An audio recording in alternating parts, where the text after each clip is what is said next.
Hey everybody, welcome to Pit Stops to Podium, the Rev Partners podcast where we talk to execs who have competed and won, taking their companies from high growth to high scale. My name is Brendan Tollison. I am the co-founder and CEO of Rev Partners, and I'm delighted to have with me today Channing Ferrer. Welcome, Channing.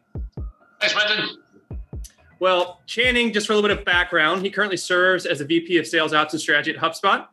Prior to that, he served on the leadership team at, I'm going to say this wrong again, at Acquia, a software company who was the fastest growing software company in the world during his tenure there. So Channing has a unique experience, both as it relates to sales leadership, but also from an operations perspective. So we're delighted to have Channing with us today.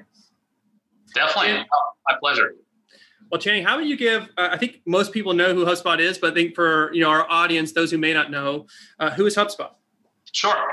So HubSpot, we are a CRM platform, and we're essentially helping companies grow and scale. We're doing that through a mix of CRM, marketing, automation, customer success, customer tools, workflows, operational tools, content management systems. It all is kind of centered around being a CRM for growing. Great. Well, and I think your title may do you a little injustice. It seems like the scope of what you do is beyond just sales ops. Do you mind sharing a little bit more about kind of the scope of your responsibilities within HubSpot? Sure. Yeah, it is a little broad, and strategy is a great catch-all. So whenever you don't know how to call yourself something, just put a strategy title on it, and then it catches everything. So so I've got really three core functions that sit under me: ops and strategy, which I've broken apart. We have an ops team and separately a sales strategy team. Ops is more or less building guardrails for how we grow, aligning those guardrails to the financial guardrails, the business guardrails that we have. Things like compensation, annual planning, headcount management, all that fits in ops. Then strategy was a lot more of how do we grow fast and efficiently. And we think about that at a regional level. We think about that at a segmentation level. So we've got a bunch of different strategy people that are aligned to our sales org, helping us think through how best to grow most effectively. Then the third bucket, which is really the biggest, kind of broadest bucket, is sales acceleration. And sales acceleration is a mix of BDRs, SDR, BDR function, kind of how do we engage effectively with the lead flow that comes through or leads we want to reach out to. Our ISC team handles a lot of our inbound chat. We have a freemium model where we get a lot of inbound engagement via chat, phone calls and emails. They're interacting with those free users and teaching them the product. Then we have our solution engineering pre-sales team. So they're working closely with our sales folks on more of the technical questions that come up. How does this product integrate with that product? How do we help build the right stack for the customer? That's pre-sales. Then we have a sales specialist team that focuses on some of our more complex products. So the CMS can be fairly complex as you look at using the CMS in relation to maybe replacing Adobe or replacing WordPress or something like that. And there's a lot of complexity that goes into integrations and so on. So the sales specialist team is very adept there, as well as with our Ops Hub, which starts out fairly simple, but also can get fairly complex as you level up into using it. And then the last team is our enablement team, which I work closely. We're bringing on a new enablement leader actually to help lead up that group, but I've been working closely with that team for a while. Well, like I said, your scope is very broad. It sounds like you almost run a business versus one function. So you can wear a lot of hats, which is pretty remarkable. Well, Channing, so before we get into our big idea, and you kind of already teased some of that out in what you do, but one of our traditions here at Pit Stops at Podium is to get to know our guests. So what are three fun facts about you outside of work that our audience should know? Sure. So let's see. So I'll start simple. Left-handed. I love being left-handed. I love being the 1/10 of the population. It's a little bit different. Born in New York City, lived there for a big chunk of my life. At some point soon, it's not going to be the majority. It might still be, though. And love New York City. I'm a New York City sports fan, albeit I live in Boston now. I'm a Mets fan, not a Yankees fan, so the Boston folks can appreciate me living here. Well, hold on. Are you a Knicks fan too? Because I'm a Hawks fan. We got a little series going on right now. Oh, yes, we do. We do. I've given up on NBA. All right. But yes, I am. And then I'd say my final fun fact is I remember graduating from college, interviewing for a sales role, an insurance sales role, and I hated the idea of sales. I'm like, I'm never going to do this. This is not the thing for me.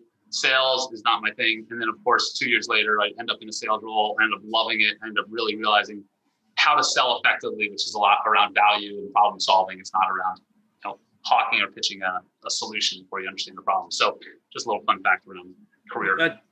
That might need to be its own podcast around what sales truly is and what it isn't, because that there's a misconception and how a lot of people have a negative stigma towards sales. So we'll table that for a future podcast.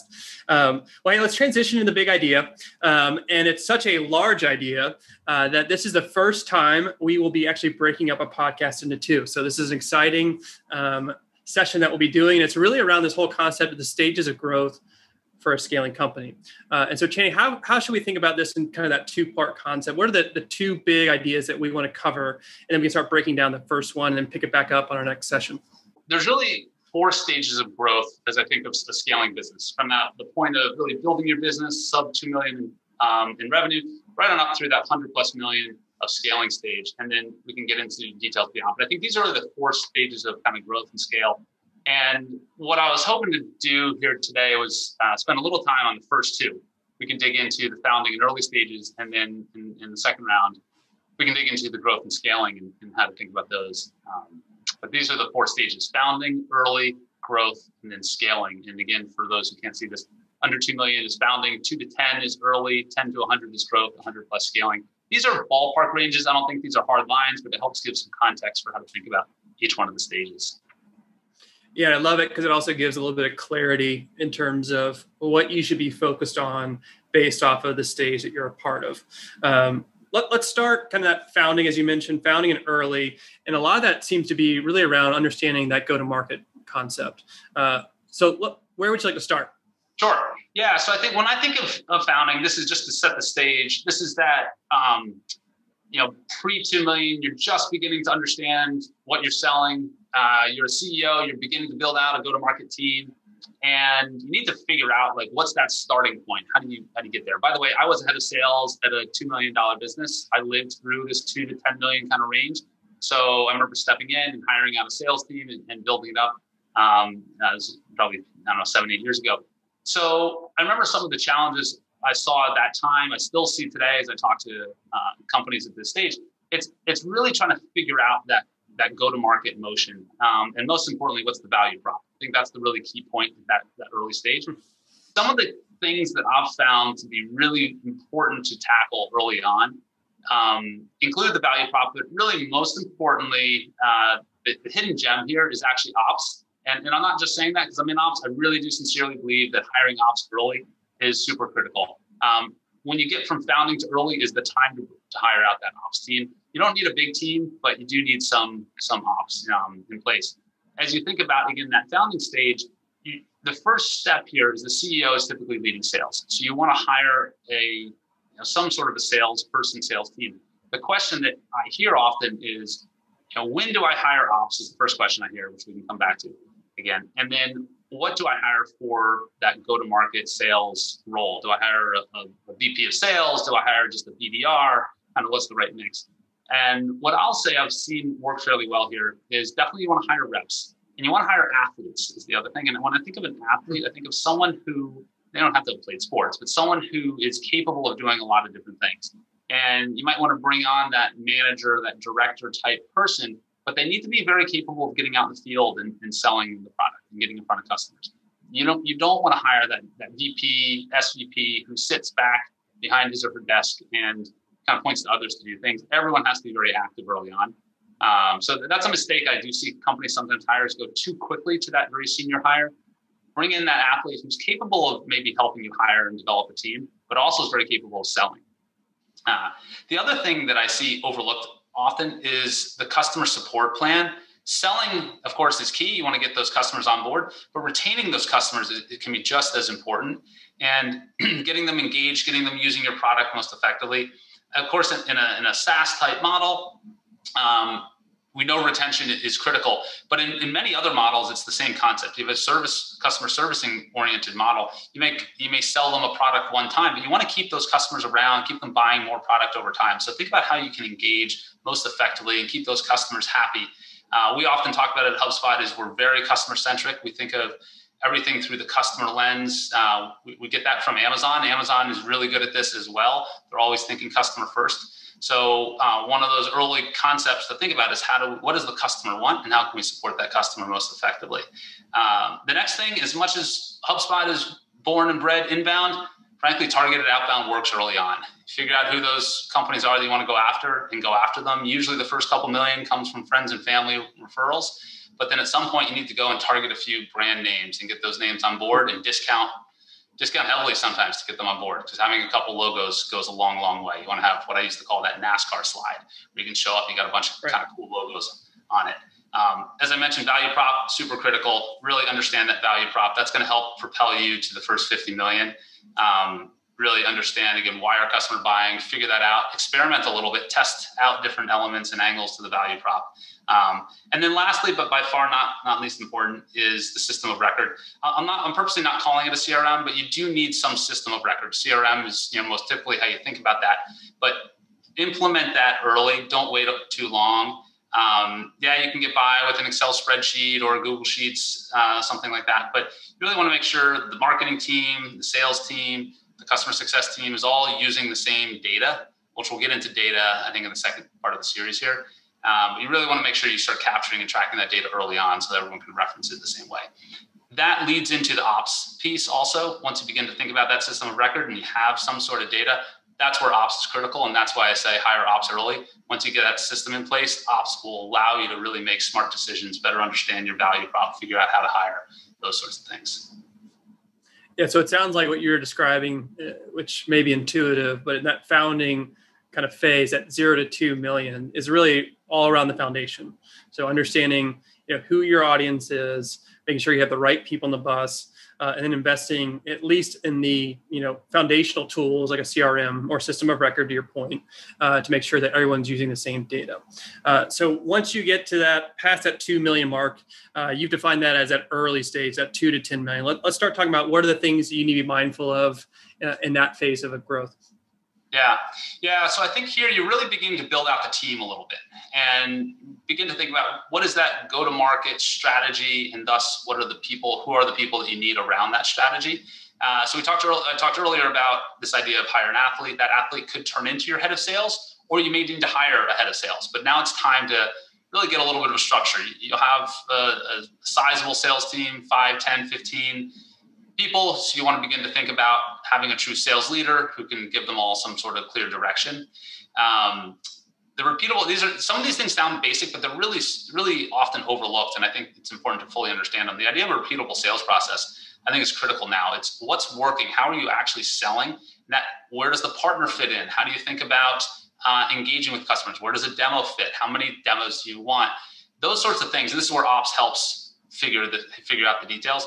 But you really want to make sure you nail that repeatable process. You can really shorten the sales cycle length drastically by just understanding what's working and what's not working within the sales process. And for that matter, you can really improve your close rates. You're going to begin to get inbound lead flow here. Efficiency is going to become critical. So really understanding that process is important.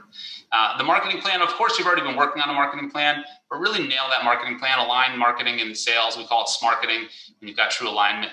So think about how is marketing going to work well with sales? What's going to be the mix for lead flow? Something we talk about at HubSpot is we call it Holy Grail. And the Holy Grail is what's the percentage of a rep's closed book coming from marketing versus coming from BDR versus maybe self-sourced. And we kind of just break that down and understand what those percentages look like. How much is going to be inbound versus outbound, essentially, and make sure your marketing plan aligns to that inbound assumption. We talked about the CRM. The system of record now becomes that full-on CRM used throughout the customer lifecycle, from marketing right on through the customer success element. You want to have the entire go-to-market team on a single CRM, and continue to hire RevOps. As I mentioned earlier, RevOps you can hire definitely at the founding stage, but really make sure you've built out that RevOps function.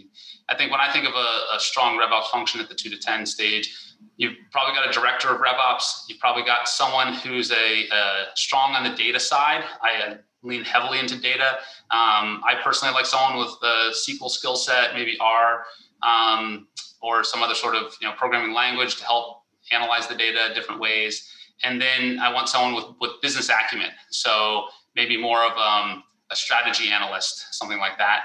And then the third pillar there is going to be a little bit more of an operational role. So someone to help kind of build out the systems and the processes that might be needed. And then lastly, and by far not the least here, is the go-to-market strategy. So I say this kind of simply, but this is something that grows and evolves over time.